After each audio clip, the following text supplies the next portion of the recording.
খিচুড়ি খেতে আমরা কম বেশি সবাই খুব ভালোবাসি।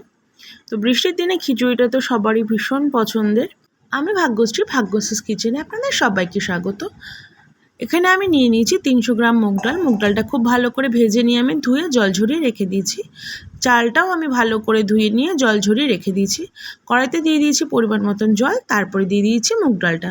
মুগ ডালটা 50% মতন সেদ্ধ হয়ে আসলে দিয়ে দেবো আমি চালটা। এখানে আমি কোনো রকম সবজি ব্যবহার করিনি। হলুদ লবণ দিয়ে খুব ভালোভাবে চাল ডালটা আমি ফুটিয়ে নিয়েছি। এখানে সম্বারাতে দিয়েছি শুকনো লঙ্কা, 5 ফোড়ন, 2টো এলাচ আর দিয়েছি আদা বাটা। সম্বারা থেকে মিষ্টি গন্ধ ছাড়লে তারপরে আমি সেটা দিয়ে দেব খিচুড়ির মধ্যে। আর দিয়েছিলাম আমি কিছুটা বাদামটা ভালো করে ভেজে তারপরে দিয়েছি। আর খিচুড়িটা নামানোর আগে আমি তার মধ্যে দিয়েছিলাম কিছুটা ঘি আর চিনি। আমার একটু খিচুড়িটা মিষ্টি মিষ্টি ঝাল ঝাল ভালো লাগে, তার জন্য আমি চিনিটা ব্যবহার করেছি। আপনারা চাইলে স্কিপ করতে পারেন। আর এখানে বানাচ্ছি আমি লাবড়া, তার জন্য দিয়েছি 5 ফোড়ন, একটা লঙ্কা আর আদা বাটা। সম্বারা থেকে মিষ্টি গন্ধ ছেড়ে আসলে আমি তার মধ্যে দিয়ে দেবো আলুটা 2 মিনিট ভেজে নেওয়ার পরে এখানে সবজিটা দিয়ে দিয়েছি।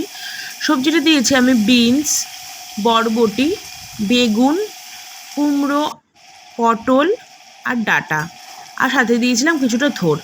সব কিছু খুব ভালো করে হলুদ লবণ দিয়ে ভেজে নিয়ে তার মধ্যে দিয়েছি আমি কাঁচা লঙ্কা বাটা, জিরে গুঁড়ো আর ধনে গুঁড়ো। খুব ভালো করে কষিয়ে নিয়ে আমি তার মধ্যে দিয়ে দেবো বড় 1.5 কাপ জল। সব সবজি সেদ্ধ হয়ে আসলে আমি নামানোর আগে এর মধ্যে দিয়ে দেবো কিছুটা চিনি আর দিয়েছি কিছুটা ঘি।